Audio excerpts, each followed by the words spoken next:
Certaines rues de Paris étaient bien remplies ce dimanche, mais alors que le nombre de décès approche la barre des 20 000 en France, le Premier ministre Édouard Philippe l'a rappelé, la vie à partir du 11 mai ne sera pas exactement celle d'avant le confinement.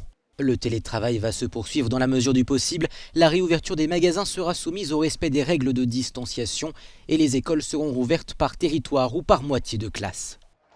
Au Royaume-Uni, on en est encore loin.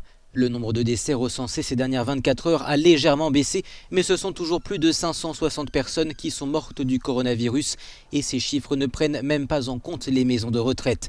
Trop tôt donc pour envisager un début de sortie du confinement. Nous devons être certains que les capacités de test sont gérées avec une offre capable de répondre non seulement à la demande actuelle, mais aussi à la demande future.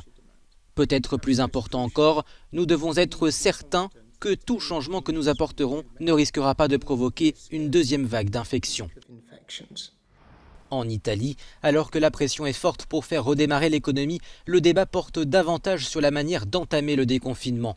Doit-il être national ou régional en se concentrant davantage sur les régions les plus touchées ? L'Italie pratique de plus en plus de tests salivaires et la Lombardie compte entamer cette semaine des tests sérologiques sur le personnel médical. Une application de traçage sera également expérimentée dans certaines régions. Le déconfinement, une opération délicate, car si après 6 semaines de confinement, l'Italie semble être sortie de la phase aiguë de la pandémie, plus de 430 personnes sont encore décédées du coronavirus ces dernières 24 heures.